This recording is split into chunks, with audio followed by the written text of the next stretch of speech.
Alors, des millions de Français sont gênés par leur prostate. Avec l'âge, la prostate va augmenter de volume et va comprimer le canal urinaire.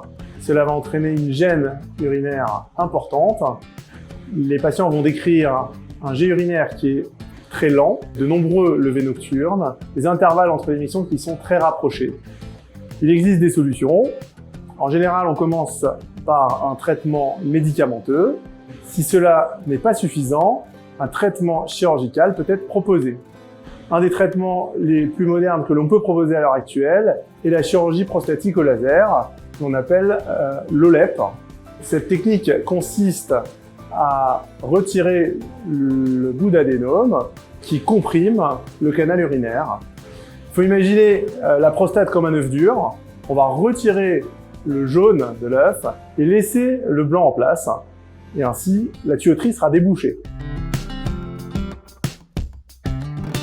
L'intervention se déroule sous anesthésie générale, elle dure 1 heure en moyenne. La chirurgie se fait sans cicatrice, c'est une chirurgie mini-invasive. Il n'y a donc pas de douleur après l'opération. Le temps d'hospitalisation est relativement court, la plupart des patients sortent le lendemain de l'intervention. Une chirurgie en ambulatoire peut aussi être proposée à certains patients. Le post-opératoire, c'est assez simple. On essaye de retirer la sonde le lendemain de l'intervention. On s'assure que le malade urine à nouveau, reprenne ses injections naturellement, et ensuite il peut rentrer à la maison. À la maison, il n'y a pas de consigne particulière, hormis boire abondamment, c'est-à-dire 2 ou 3 litres par jour, jusqu'à ce que les urines deviennent parfaitement claires. Et ensuite, on reprend ses habitudes concernant les apports. On revoit les gens en consultation à 3 ou 4 mois pour nous assurer que tout est bien rentré dans l'ordre. Et après, il n'y a pas de contrôle à prévoir. Le malade est guéri.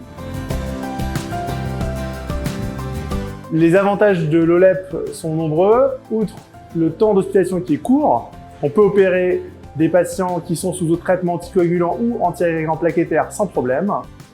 Par ailleurs, l'adénome qui va être retiré va être envoyé en analyse et donc on aura un examen anatomopathologique.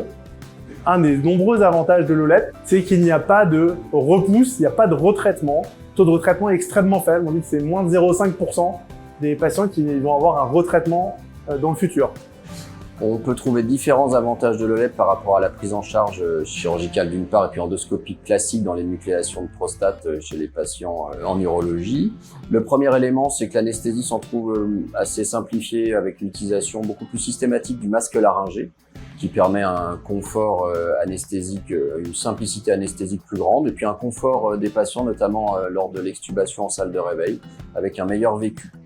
D'autre part, c'est une technique chirurgicale qui permet de limiter le saignement, qu'il soit pendant l'opération ou après l'opération, un meilleur confort des patients en post-opératoire, avec une durée d'hospitalisation qui s'en trouve grandement réduite et une sortie des patients beaucoup plus précoce. Avec cette technique, les érections sont bien évidemment conservées, c'est-à-dire qu'on peut avoir des rapports après avoir eu une énucléation de la prostate au laser. La conservation des éjaculations, elle est possible, elle est sur demande avec un risque de retraitement à distance car on doit laisser un bout d'adénome qui peut repousser dans le futur. Les patients, on les revoit à 3 ou 4 mois après l'intervention.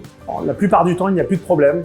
Ils ont retrouvé une qualité de vie, un bon jet, donc on retrouve une vie normale et agréable après cette intervention.